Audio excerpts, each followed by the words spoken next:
So that made bebop especially significant for the most recently departed Charlie Parker. I want to tell you, 300 and some notes a minute. I don't even know. I don't think anybody ever clocked it, really. But it was a pretty slick thing to say. You always say things like that around people who don't understand.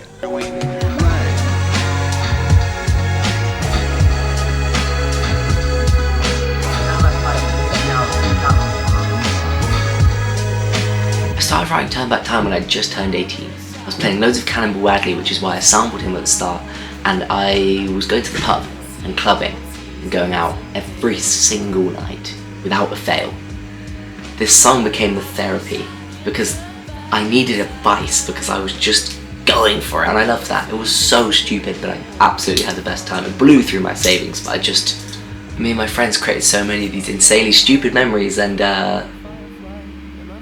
this song ended up starting to get built around these things happening. I think as I was writing it, I started to think, am I wasting my time? I'm 18, I'm like prime, I should be trying to become famous and doing all this stuff, and I'm glad as I've gotten older I've realised that's not what you're meant to be doing when you're 18. I did exactly what I was meant to be doing. I think as the song released, not while I was writing it, but it became about so much more.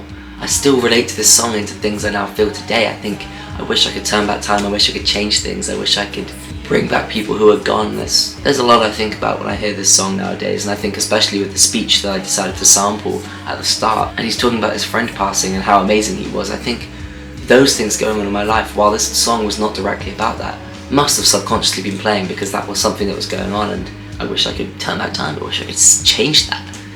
Turn back time. My only design that I did not make in the last 2 weeks, and in fact made it I roughly made it a year and a half ago. This design is one of my favourites, and it really holds a time of my life, and I had to just keep the design in the centre point of this album cover because this really represents the message of being over time. Inspired off Loyle Carner's A Little Late EP, which you can only hear I think on SoundCloud. An absolutely beautiful, heart-wrenching EP, and at the time I was obsessed with Loyle Carner, and I made a very similar version of myself with a microphone. However, the rest of the design's a lot more crazy, but I liked the simple drawing, I liked the simple characteristics. You can tell it's him, you can tell it's me. The type almost loses itself in the lines, and as you can see, it's cut off because it's continued in the next album cover. And I thought all the energy beaming off me, all the momentum that was coming off me with this song is represented through the lines and the wildness. A staple art piece as a part of this 9-part series. Turn Back Time is what has created this whole look. This song also was my first song which I decided to push to an insane amount, getting it onto my first big level playlist, eventually managing to reach 15k streams and hitting 10k streams. A beautiful milestone in my music writing and one of my proudest songs, and I always think it's one of my favourites is out. I love when I hear it, when I hear that beat hit, I absolutely love it. I also think it was one of my first songs where I was so openly vulnerable.